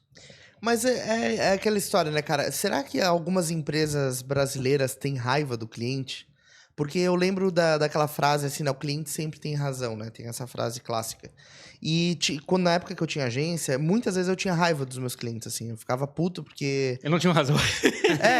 eu sentia literalmente isso, porque o cara tava querendo uma coisa do arco da velha, que não era possível entregar dentro do contrato que existia, ou N problemas, né? E aí eu ficava, tá, mas o cliente sempre tem razão, mas eu tô com raiva dele porque ele tá desrespeitando o meu trabalho. Então fica sempre esse dilema. Aí a pergunta o cliente brasileiro é mal educado e o americano é muito educado? Ou não tem nada a ver, ou a empresa brasileira é menos preparada e a empresa americana ou de fora é mais preparada, porque essa cultura de mandar um segundo livro. Aconteceu a mesma coisa comigo com um carregador da Apple, me mandaram um outro carregador. Sim. A Apple não ficou puta comigo assim, não, porque tu tá tentando me enganar. Steve Jobs não te ligou e falou, porra, Jimmy. Exato, né? Eles na hora, não, tu tem razão, tá aqui o negócio. Só que parece que aqui no Brasil isso gera um abuso por parte do cliente, né? Porque daí o cara começa a aproveitar isso, a se aproveitar disso. Pode ser. Eu acho que a gente, em software, que eu falo mais pela propriedade com que eu trabalho, na verdade, assim, em software a gente acredita, atendendo, né? Putz, os últimos 4 anos eu tô nessa carreira mais internacional dentro de startups, que o americano, ele respeita um pouco mais as tuas decisões de produto em si. No nosso roadmap de produto, no nosso futuro aqui, no que a gente está planejando aqui no futuro, tem isso, tem aquilo. Mas você pediu para trocar a cor do botão e tal, é um request, é um pedido que você fez ali em geral, mas a gente não vai trocar essa cor, acho que não faz sentido. Talvez para ano que vem, fica na fila, etc. O americano normalmente ele respeita um pouco mais esse fator específico. Ele entende, ok, foi tua decisão de fazer as coisas, porque eles são muito diretos. O brasileiro quer que pegue um avião e vá lá e implante fisicamente. Coisas como essa, eu já ouvi essa história da cor do botão trocar. Não, era nem isso. Era... Quando chegar uma mensagenzinha aqui do software de vocês, eu quero ouvir. Sabe como tem um chat antigo, né? Tiquitim. Exatamente. Eu quero ouvir isso. Eu quero ouvir isso, porque daí meus atendentes ficam mais ligados. Cara, não vai entrar no nosso roadmap. Eu não vou mudar o som só pra ti, né? Não tem nenhum som, mas tipo, eu vou voltar essa coisa. Imagina, daí os clientes vão ter esse som, vai ser casqueiríssimo, né, velho? Parece o chat da Turma da Mônica. Imagina todo tipo... Que som é esse aí? Que isso? Quando não conectava a internet. Não, quando... Não, não, era do FTP. Quando tu tentava arrastar um arquivo no FTP pra botar online, pode ser. ele dava erro e fazia... Não era do... Não é? Era? Não lembro. O FTP fazia... Exato. Cara, ficou igualzinho o som, cara. Tu podia fazer onomatopeias aqui, um episódio especial só de onomatopeias. Mas, velho, é exatamente isso. O cliente não tem sempre a razão, é o que a gente acredita em software, porque nós também temos que ter essa noção. Só que as melhores lideranças de produto que eu conheço, o povo que está ali nos bastidores do software, entrevista muito o cliente. Está em processo, como Teresa Torres, uma especialista em produto, fala... em continuous discovery. Está descobrindo e redescobrindo o produto ao olhar do cliente, entrevistando mais. E não é o CS fazendo call, é entrevistar mesmo. Pegar perguntas uma a uma ali para fazer não enviesadas. Não é falar, o som seria bom para você. Não é enviesar. Gerentes bons de produto têm perguntas boas, entrevistas boas. Um livro muito bom sobre isso se chama O Teste da Mãe. Como falasse assim, a tua mãe vai falar que tá tudo bonitinho. Sim. O Teste da Mãe explica como fazer perguntas para uns softwares melhores, fazendo entrevistas boas, né, com os clientes em si. Então, acho que também é dever de produto, né? Os bons times de produto sempre estão entrevistando o cliente. Tá, aí a pergunta que não quer calar, né? Com base nesse raciocínio. Até onde um CS deve ir para chegar à decisão de, não, esse cliente não funciona? Tipo assim... Demitir o cliente. Eu já fiz de tudo, Sim. Esse cara tá tentando se aproveitar, por exemplo, o cara já ligou a 20ª vez dizendo que o livro não chegou, já tá com 30 livros revendendo lá no bairro dele. Sim. E até que ponto, como medir isso? Porque, assim, essa é uma ansiedade que eu tenho à frente de negócio, que é olhar, beleza, até que ponto o esforço que a empresa tá fazendo para manter esse cara engajado tá saindo mais caro do que tê-lo dentro da empresa. Esse é um bom ponto. Primeiro, esse cálculo de tempo versus, putz, ele pediu uma coisa a mais, etc. O tempo que a gente vai tomar para isso e o quanto vai atrapalhar no nosso roadmap, em caso de software. Eu tenho um roadmap de produto que vai sair essa e aquela funcionalidade animal. Mas o fulano pediu isso. Opa! Então, essas 3 coisas que eram para sair para o mês que vem vai onerar meus engenheiros aqui. Uma delas já não sai. Uma delas não saindo, quantos clientes vão ficar ferrados por isso versus esse um cliente que fez um pedido especial, né? Do som. Do som, do negócio acontecer para ele. E não vai atingir nenhum outro cliente. Não vai tentar emitir o som dele, não. Pô, pois é. Não vai tentar fazer. Não, vamos fazer isso mais vezes. Pode fazer aleatoriamente. Ela conversa. Não. Mas assim, gente, esse é o ponto. E o time de produto tem que saber falar não também, pô. né? Como diria dos livros do Tim Ferriss, que vocês conhecem muito bem, se não é um claro sim, é um claro não. Se não é um claro sim para o produto como um todo, é um claro não. O produto na nuvem, ele tem uma característica que é personalizar menos possível para ficar mais escalável. Sim. Se o Venture Capitalist, aqui o pessoal tem bastante aqui dentro da ACAT, o pessoal que vai investir na sua startup, esses programas todos, o próprio Link Lab, MidTech, né, onde estamos. Gente, se ele entender, então peraí, o investidor percebe que tu personaliza tudo para todos os clientes, teus engenheiros, teus devs, todo mundo fica, os teus designers ficam à mercê de uma personalização, tu não vai ser uma startup sexy, interessante pro cara botar grana, velho. Tem que produtizar, tem que botar em caixinhas o negócio. É interessante, né? Porque é legal isso. Porque se tu for ver, por exemplo, o cheeseburger do McDonald's, ele é uma coisa fechada, um escopo fechado, e tu produz em série, mas ele tem um certo nível de personalização dentro daquele escopo. Tem um mapeamento de personalizações esperadas. Sim. Pão, carne e queijo, ou sem uma coisa, sem outra. Tipo, pode variar dentro desse escopo aqui, dessa faixa. Perfeito. Porque é mais simples, né? O cara tirar uma cebola e etc. Putz, faz isso. Num caso de software, tu tirar uma feature, botar o som só para um cliente, mas será que os outros vão querer? Já é uma complexidade muito maior, tipo, realmente, então, né? isso aí, essa personalização seria assim, tu pode fazer o white label, o cara bota logo dele, personaliza a cor, beleza. E é como adicional tirar a cebola do cheeseburger. Mas aí é a linha de produção também, de certa forma, né? Porque aí ele consegue fazer economia de escala pela linha de produção que ele consegue fazer digamos, preparar os hambúrgueres, os sanduíches e coisas assim, que estão lá preparados para poder ser atendidos de forma rápida, né? Mas assim, lembra do filme A Fome de Poder, Sim. né? Quando o cara do interior, no Texas, sei lá onde, enfiou pamonha para vender no McDonald's, aí foi o rolo. E isso é a personalização que não faz sentido nenhum. Sim. O cara tava vendendo pamonha no McDonald's porque minha região é assim, pô. Não quer dizer que não possa, né? Puta, Floripa tem essa característica, eu vou fazer um negócio legal do Mac. Vou chamar Mac como o moço fez, MEQUI, pra ficar mais brasileiro. Tem esse tipo de coisa, tudo bem. Mas a pamonha que seria o sonzinho ali no software, se ele for mal comparar com aquele filme em geral, né? Eu acho que esse é o ponto. Então, sempre tá ligado e tentar botar nessas caixinhas. Agora, hoje em dia, tem plataformas como Notion, plataformas, às vezes a gente chama de no-code, não existindo código, que tu consegue, mesmo sem codar, sem desenvolver nada, tu fazer uma personalização para ti. O Notion, por exemplo, tu consegue, não sei se vocês já usaram assim, aí tu personaliza tudo pro teu time, cara. Não é numa caixinha fechada. Então, agora com o AI, com inteligência artificial chegando cada vez mais, cara, a tendência de tu ter plataformas como essa, sem ter que botar a mão em código, tu mesmo personalizar, porque tá construído para isso, é enorme. Tá crescendo muito. É exatamente o que vocês estão falando. Mas aí vai ser um desafio enorme pro CS, porque daí, como a pessoa vai usar do jeito que ela quiser, provavelmente em muitos casos não vai dar certo. E daí ela vai culpar o software, né? Aí o CS vai ter que se empenhar mais pra... Tem esse ponto também, um ponto que ficou bastante em vigência é o PLG. Product Led Growth. O produto vai levar ao crescimento. Exemplo, qualquer aplicativo B2C, Duolingo.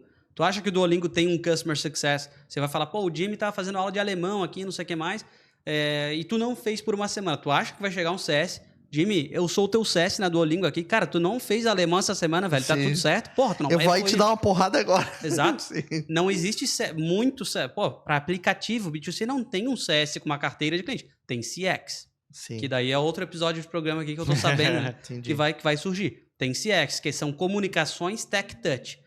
E-mail, SMS, os pushes que aparecem ali dentro. User onboarding dentro do produto. O Duolingo te mostra o passo a passo. O Canva te mostra o passo a passo quando tu entra. O Quora te mostra o passo a passo. O Facebook quer que tu conecte. Daí é uma visão muito mais zoom out, assim. Tipo, tu vai ver que não tá funcionando no geral por algum motivo. Eu vou ter que melhorar o software. Mas tu deixa de olhar caso a caso.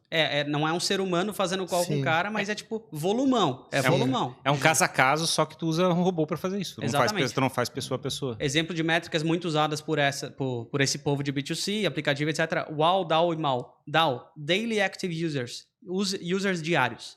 WOW e Weekly, semanal, e mensal, o MAU.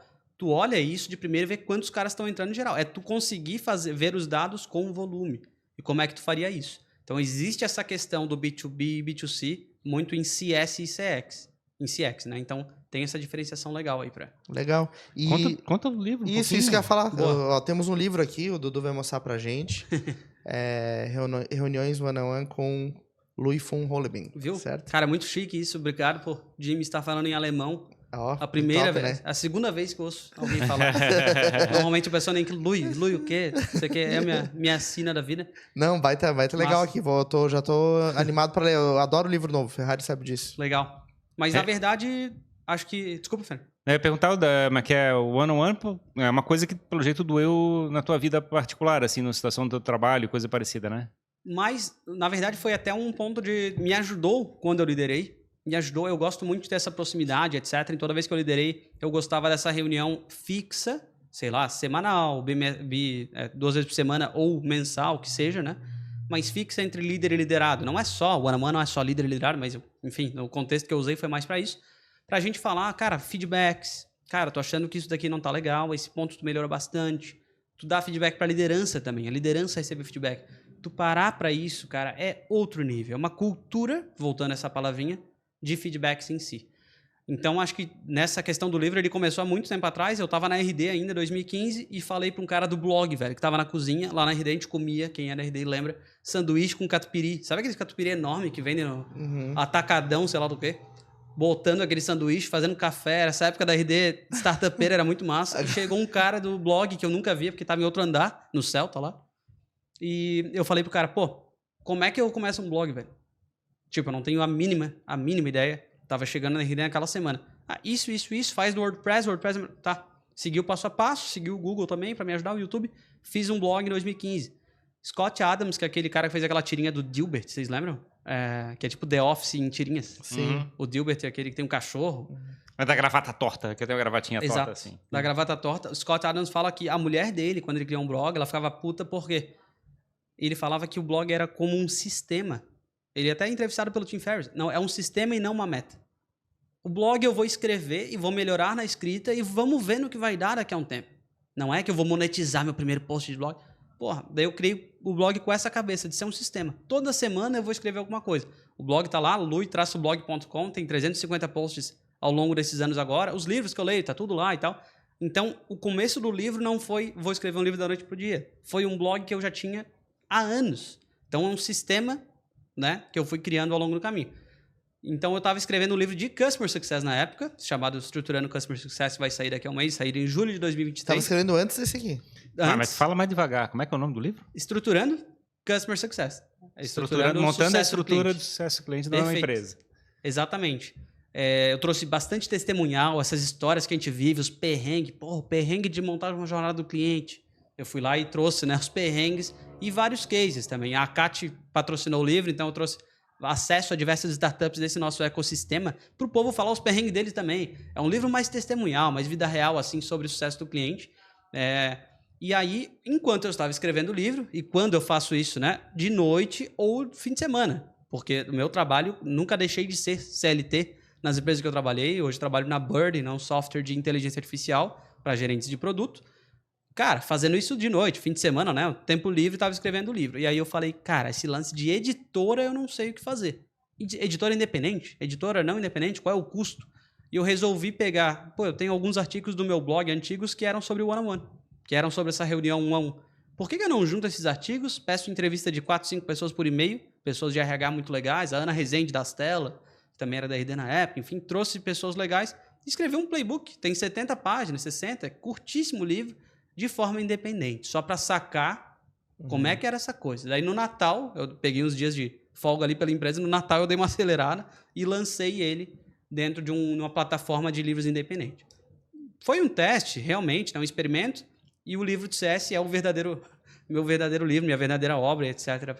Então esse é MVP, esse aqui? É um MVP, total. E aí, como é que tu fez a ilustração, tudo? Foram a própria plataforma que faz isso? Cara, um ilustrador, na verdade eu contratei, daí não gostei muito, puxei os bonecos ficaram enormes. Vocês notam que a margem do livro é muito ruim, cara, não tem margem em cima. Não fica falando mal do teu livro. Mas é pra quem fala, livro independente, vou vender um monte, cara. É muito freestyle o livro independente. Ou você paga um capista, que é um profissional pra isso, real, um pouco mais caro. Mas fala que o livro tem uma capa exótica, tem uma linguagem diferente. Não tem margem, é um livro free margem, é um conceito novo na Europa, né, que eu trouxe pro Brasil. Tem QR Code. Tem QR Code. QR Code não, código de barra. Código de barra. Mas é isso, é um experimento, foi bem legal, mas eu fiz assim, uma publicação no Instagram, uma no LinkedIn, né? E fechou, se não também. Se eu fico postando muita coisa sobre o one-on-one, o povo vai confundir as bolas. Claro. E eu sou o cara, tem que ser o cara do customer success. Tu é um cara, então tá puxando o assunto do one-on-one bastante. O Bruno da FITS também era um cara que puxava bastante esse assunto, né? Eu acho engraçado porque é uma coisa de conhecimento geral, só que a gente tem uma dificuldade de botar em prática, né? E que eu acho que é o desafio de fazer isso ficar no nosso DNA, né? Na nossa rotina. Total. Tem um livro chamado Z Economy, sobre a geração Z, ou seja, a economia da geração Z, que fala da necessidade que eles têm por feedback em si. Mas é engraçado, né, cara? Porque eu sempre vivi uma realidade assim, tipo assim, engole o choro e continua, sabe? Então e essa cultura de tu conversar, trocar ideia, é uma coisa que, beleza, eu acho que o Ferrari mais ainda, né? Tipo, na tua trajetória profissional mais ainda viveu isso, né? De, tipo, não ter esse contato de trocar ideia, de falar com as pessoas e tal. Mas assim, na minha prática, depois como empresário, coisa parecida, eu era um pouco mais próximo. Mas assim. veio depois isso, né? Mas quando tá uma startup, tá todo mundo na mesma sala, o one-on-one tá acontecendo o tempo todo, assim, literalmente. Assim. Então quando você começa a botar as paredes, que o negócio começa a complicar. E a gente tem que aprender a fazer a comunicação de outra maneira, que eu acho que é o desafio. Show, exatamente. Mas eu acho que e tem um ponto adicional, assim, nessa fala, que é o seguinte... Beleza, tu tá ali na mesma sala, só que tá todo mundo falando sobre o business, sobre o que tá acontecendo. Eu tô falando com tal cliente. E o one-on-one não alcança só isso, né? Ele tem um outro viés também de tu entender sobre a pessoa. Sim. Sobre o que tá acontecendo na vida dela. Vida, carreira. E é muita coisa, é uma coisa que talvez tu não traga na mesa aqui, assim, com a galera. Pior que vai, cara. Pior que vai. Assim, a parede é fatal, assim, no meu entendimento. Assim, a parede é que determina a dificuldade da comunicação. Porque quando você tá no mesmo espaço, cara, como é que literalmente tu lê a pessoa e depende do que ela tá falando. É muito fácil. Ben Horowitz, também do lado difícil das situações difíceis, traz, à medida que a empresa cresce, lembra que eu falei? Sempre essa frase. A comunicação se torna o maior desafio. Não é tecnologia, não é código, não é o CS, não é estruturação de uma jornada de cliente. A comunicação, cara.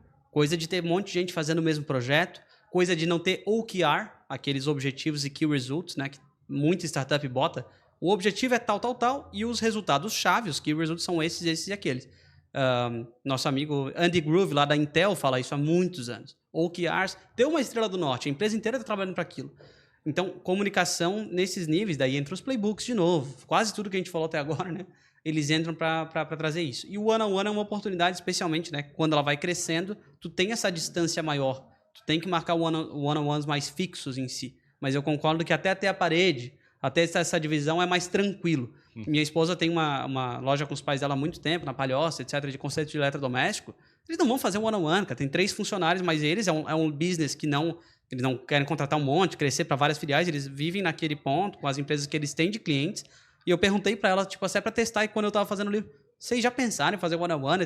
Não precisa. A gente está no dia a dia, a gente sabe da vida do funcionário, eles sabem da nossa, é um negócio muito próximo ainda. Se eles crescessem bizarramente, ou tipo, forem crescendo e notando essa dificuldade, aí são outros 500. Mas é bem legal, tem umas perguntas para incentivar o one-on-one no livro, né? 101 perguntas que eu trouxe, e também tipos de one-on-one, se é para dar feedback, se é para demissão, se é para dar um cartão amarelo, né? A pessoa não está aí do meio, não bateu meta. Está aqui o cartão amarelo em formato de one-on-one. E aí vai, mas é legal. Eu sou muito fã de one-on-ones. Eu acho também o desafio, talvez, de uns gestores é porque a gente não... tem uma dificuldade de montar as estruturas de uma organização, principalmente uma empresa que cresce muito rápido. E aí você bota, de repente, um chefe para 50 pessoas. Aí fica uma situação tão caótica que quem está desesperado é o chefe, não o funcionário. Que você sabe o que vai fazer, porque tu não vai fazer um one-on-one com 50, tu não consegue nem ficar próximo da pessoa. Em startup eles falam muito de 8, 9, 10 e olhe lá, 10 assim, ó, já passou do limite para estruturas organizacionais exatamente por isso. Para ser mais ágil e todo esse tipo de coisa, né? Mas 50 é uma loucura. Imagina 50 one-on-ones, acabou o mês. Né? Sim. Então significa que tem pessoas que, na verdade, a ideia é conversar com a pessoa imediata, né? Que tu tá se relacionando ali. Sim. Mas isso às vezes tem, né? Tipo, putz, sei lá, a pessoa é respeitada, para eu sentir que eu sou importante aqui, eu sou coordenador, eu pulo o gerente para falar com o head da área às vezes. Uhum. Tem áreas diferentes, eu sou head de CS, tu é o head de vendas, a gente tá fechando pau, nossas equipes, como a gente falou, vamos alinhar, vamos fazer um one-on-one, né? E a coisa vai. Pode ser um almoço, às vezes, mais informal, um cafezinho, então... sinceramente, não tem regra da regra. Eu poderia ter tentado escrever um livro maior, 300 páginas sobre o one-on-one, mas... Não se caga tanta regra para one-on-one, sabe? Tem as perguntinhas, tem exemplos e tal. E cada empresa, tem empresa americana que faz caminhando, cara. Faz caminhando, faz umas caminhadas e conversa. É o caso do Steve Jobs, né? O livro do Steve Jobs, ele conta bem esse negócio, que ele Nossa. adorava sair na rua para conversar com as pessoas numa caminhada junto às macieiras lá de Cupertino, né? É muito doido, né? Muito poético. Hã? Muito poético. Cara, mas eu acho, assim, a imagem que fabrica, quando você quer passar para uma coisa mais bucólica e mais natural, Total. cara, é único, assim, eu fico pensando, porra, eu queria dar uma voltinha, assim, conversar com as pessoas, trocar uma figurinha. E a experiência que eu tive de fazer muita reunião que é o one-on-one no almoço, eu achei muito top, assim, eu acho que a gente fica mais leve, a gente perde o ambiente que é tóxico do trabalho, né? Que tem um monte de exigências e coisas parecidas do espaço, e a gente consegue ter essa liberdade de ficar mais próximo. Total. Esse é o desafio do remoto. Esse é o desafio do remoto. Pode fazer o one-on-one, pode fazer shop online, pode fazer o que quiser remotamente, que, puta, nunca vai chegar aos pés das maçãs na árvore, tu dar uma caminhadinha e tu conhecer a pessoa dessa maneira. Isso o remoto ele não pega. Cara, é engraçado, mas as coisas remotas, eu me recuso a participar desses eventos sociais remotos. Só desliga a câmera. Deixa aberta. É que assim, porra, cara, já é chato tratar de uma coisa de negócio remoto. Né? Que tu tá ali, tu tem que fazer. Claro, é fácil, é prático, mas já é desgastante. Cara, se tu for fazer eu nunca fiz um encontro social, assim, pelo remoto, por câmera. Não consigo. Eu não consigo entrar num call pra falar com um amigo pra trocar ideia. Sim. Na pandemia, no começo, na empresa que eu trabalhava de Chicago, Active Campaign, o time todo era de Chicago, menos eu. Eu era o gringo. Olha que loucura, né? Uhum. E aí eles faziam na pandemia, no auge, né? Ninguém em Chicago tava vazio, Floripa também. Daí a gente fazia uns espécies de happy hours, etc. Só que os caras... Puta, o papo dos caras... Tinha um seriado muito maluco que chama em português A Máfia dos Tigres, ou Tiger King no Netflix. Não sei quem viu essa loucura. Enfim, quem viu sabe o que eu tô falando. Pros caras já tinha estreado o Tiger King. Eles estavam todos vendo e falando sobre o negócio, etc. Nesse chopp, ou nessa cerveja remota que fizeram. Eu não tinha visto a coisa. Nem sei o que se tratava. Cara, que Tiger. Os caras falando rapidaço, né? Do destaque deles, etc. Eu, tipo, que legal. Foram os únicos happy hours que eu participei. Mas e como eu, é que é? Tipo assim, tá, beleza, vai ter o happy hour lá, daí tu vai e compra uma cerveja aqui. Acho que eles davam um budget, né? Pra tu comprar. E aí tu vai lá, compra uma cerveja aqui, daí abre a câmera, abre a cerveja e fica tomando e falando com eles. Era assim, eles desistiram depois de um tempo porque realmente o time deve ter falado, cara, eu sei que era o começo de pandemia, a gente não entendia nada que estava acontecendo em geral, então depois acho que caiu por terra essa parte, né? Eles literalmente entenderam, quem tá no presencial aqui em Chicago faz mais happy hour, e é isso aí. A gente vai sair junto, vai pro jogo do Bulls, vai fazer as coisas, e quem tá no remoto, beleza. Daí eles pagavam pros remotos, tipo, a gente fazer coisas entre a gente que estava aqui no Brasil. E daí a gente se reunia às vezes, etc. Eles não deixaram a gente tão de fora. Mas foi legal descobrir que happy hour remoto, cara, que saco. Tá aí, conta um pouquinho mais do teu livro que vai sair então agora. De CS, cara, é um sonho antigo, como eu falei. Já escrevia bastante sobre CS. O blog... Também sai da mesma pegada de chegar e juntar os artigos que tem no blog? Não tanto, na verdade, mas mais o podcast. Eu tenho um podcast chamado Customer Success, né? Esse mesmo nome de sempre. By Lui. Ele tinha outros nomes antes, daí eu falei, cara... Fazia entrevista? Não necessariamente. Fazia eu não consigo... mais falar sozinho, assim? Exatamente. Ainda hoje, né? É Q&A, perguntas e respostas. O pessoal nas caixinhas de pergunta no Instagram ou LinkedIn faz as perguntas e eu respondo a pergunta que a pessoa fez e isso vira o episódio. Literalmente isso. Porque eu não tenho tempo, sinceramente, porque como eu falei, eu nunca... Livro, podcast, isso é tudo em paralelo. E aí, eu nunca abandonei minhas empresas para fazer só podcast e tal, não sei o quê. Então, eu não tenho tempo, velho. Entrevista, vocês sabem como é que é. Tipo, cara, vocês tiveram que botar na agenda realmente para conseguir fazer esse projeto dar certo de uma maneira específica na carreira de vocês. Nesse caso, na Bird, se eu chegar hoje lá, galera, a gente tá indo numa fase de começo de startup. Se eu chegar, então, toda sexta tarde e tal, tá acontecendo isso, eu vou entrevistar pessoas para um projeto paralelo, não vai fazer sentido. Então, é solo o meu podcast. Às vezes eu convido pessoas para elas responderem perguntas. Eu sei que tu é especialista nessa parte de onboarding e tal. Tu responde uma auto-pergunta aí, grava no teu celular mesmo, velho. E me manda esse áudio e vai virar o episódio. Então, meus convites são assim. E aí, eu pegasse esse material para chegar e tentar consolidar um livro, então? Perfeito. Eu queria um livro... Livros, a gente tem alguns livros, até um brasileiro do Irã aqui de Floripa, que é um amigo nosso. Livros que trouxeram conceitos muito importantes de CS. Numa época que isso era necessário termos esses conceitos. O meu, eu fui um pouco contra a corrente, assim, nesse caso, porque ele é muito, como eu falei, mais testemunhal. Eu conto com as minhas palavras esse tipo de situação, é um pouco mais... Vamos dizer, eu tentei ser o mais autêntico possível, os perrengues que eu passei, os rolos que eu passei. Trouxe 30 pessoas, como eu falei, para trazer partes do livro. Vida real mesmo. Tipo assim, depois desses anos de CS, eu não conseguiria ter escrito no primeiro ano, velho. Nem no segundo, nem no terceiro. Foi até bom, então, ter esse Foi. tempo. E aí conseguiu juntar com o quê? Como é que é? Um livro grande? Como é que é? Ele tá com umas... Depois, a editora, acho que a fonte que eu tava fazendo é um pouquinho maior, ela diminuiu, vai dar umas 200 páginas. E aí tá Nada pra muito mais que isso. E tá pra lançar como? Julho de 2023, pior dos casos, agosto aí, pra gente fazer os lançamentos aqui, divulgar até no Instagram e etc. Ao longo do caminho. Mas Show. essa é a ideia do livro. Legal, e tu hoje monetiza isso de alguma forma? Tu dá consultoria de CS? Assim, eu imagino que o pessoal deve te procurar nesse sentido. Sim, e não tanto porque eu nunca publiquei. Eu dou consultoria de CS, eu dou workshop. Então fico mais assim porque eu não tenho... Realmente eu não tenho como fazer tanto isso. O que eu faço às vezes em parceria com uma empresa, né? Ela me agencia, digamos assim, muitas vezes. Quando uma empresa quer um workshop, isso, sei lá, uma vez por mês, uma vez a cada 2 meses, até da própria sistema da CAT aqui dentro, a gente já fez workshop aqui de CS. Quando a empresa pode à noite ou sábado, aí vamos conversar. Vamos ver quais necessidades de vocês, quantas pessoas do time e tal. Só que essa empresa, porque eu não tenho como fazer essas calls e descobrir se a empresa vai e fazer a venda. Essa empresa me assessora, é uma startup bem legal chamada eMentor, que conecta mentores com a galera, né? Legal. Vocês conhecem? Sim, eu tô lá na eMentor também. Ah, que massa, cara. Sim, é o pessoal legal da eMentor que eu falei pra eles, velho, o lead pode ser meu, pode ver via Instagram do Lui, mas eu não tenho como ficar fazendo essas negociações. Sim. Vocês conseguem pegar esse lead para vocês conseguirem ajudar nesse ponto e tal. Então a eMentor dá um help, etc. Mas ele tem o foco mais online, assim, né? Assim, sim, em linhas gerais. Sim, ele tem um foco um pouco mais online, mas daí depende da startup, né? Sim. Tipo, se eles preferem presencial, eu tenho como fazer, etc. Daí eles te acessaram. Então, esse é o ponto. Eu me dou melhor, velho. O workshop eu sou fanzaço de fazer, eu tenho facilidade, eu gosto muito de matar. O que eu não consigo hoje em dia é consultoria. Consultoria é continuidade. Claro, consultoria é semana a semana, não tem como. Tem que dar uma atenção, entender o problema do cliente, é bem mais difícil no sentido. O Lui de hoje aqui que você está falando, né?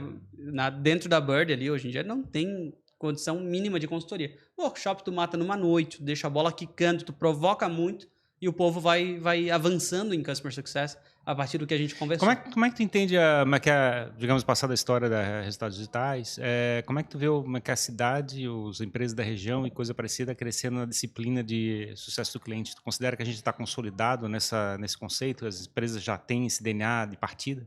Cara, graças a Deus as startups hoje em dia já nascem sabendo disso. O nosso case, é RD em Floripa, é Conta Azul em Joinville.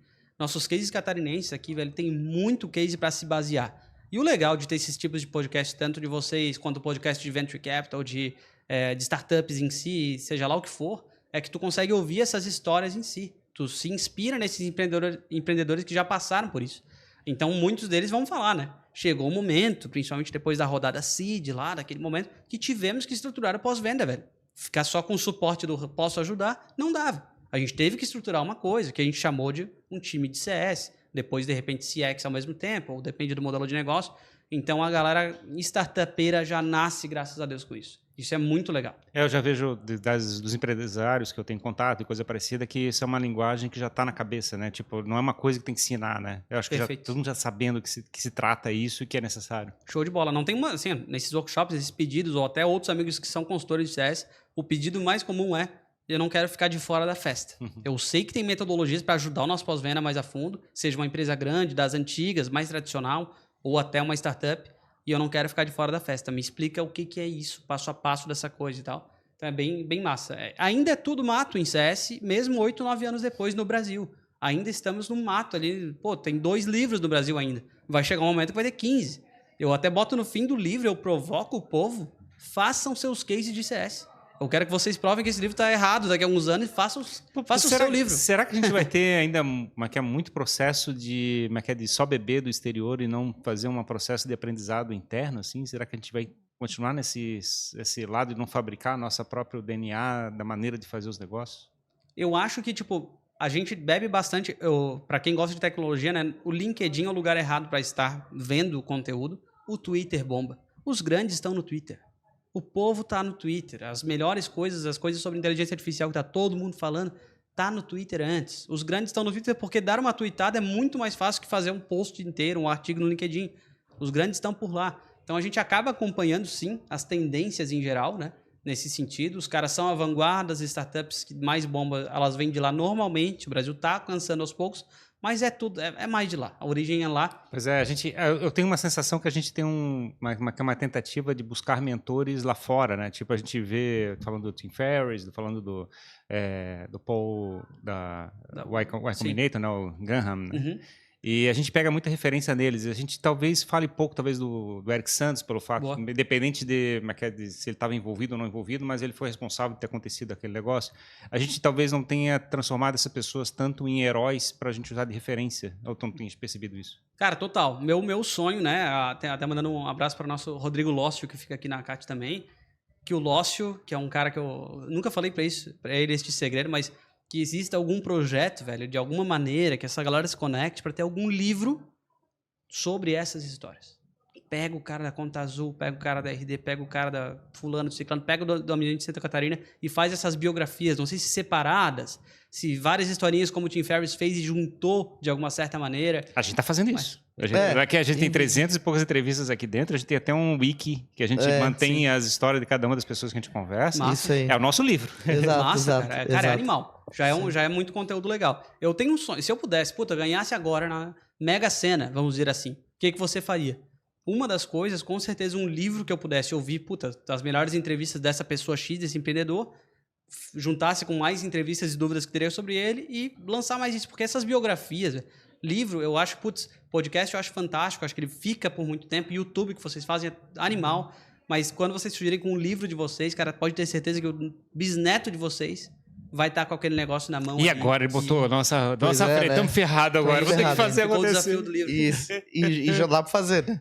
Já dá pra fazer. Se for uma página por episódio, já vai ter 300 e poucos. O Ferramenta de Titãs é exatamente isso, né? Ele Sim. juntou os podcasts, o melhor momento dos podcasts, isso que é fantástico, né? Tem uma página, às vezes, de uma pessoa, mas são as 3 melhores perguntas e respostas. Pô, Tim Ferriss, pra mim, é fora da casinha, velho. Eu sou muito fã do cara. Não, é legal, bem legal. Top, Lui. Obrigado, cara, pela tua vinda aqui, né? Por compartilhar com a gente tanta coisa. E tenho certeza que ficou um episódio muito bom do ponto de vista de conteúdo, de conhecimento, mas principalmente de visão, assim, de mercado, do momento que o CS está vivendo. E com certeza é um valor que vai ficar importante para as empresas e para quem nos escuta. Boa. Tá? Como é que o pessoal te encontra, cara? Cara, boa pergunta. Além do centro da cidade, estarei lá caminhando todo dia no sol, na chuva. Não, mas brincadeira, o Instagram é customersuccess.by.lui, então Customer Success by Lui, que é o nome do podcast, a mesma coisa. Podcast tens colocado onde? Todos eles, acho que ele distribui para todos, mas tipo Spotify, 90% do povo tá lá, 95%, mas Deezer, etc, também tá por lá. YouTube não. Não tem imagem.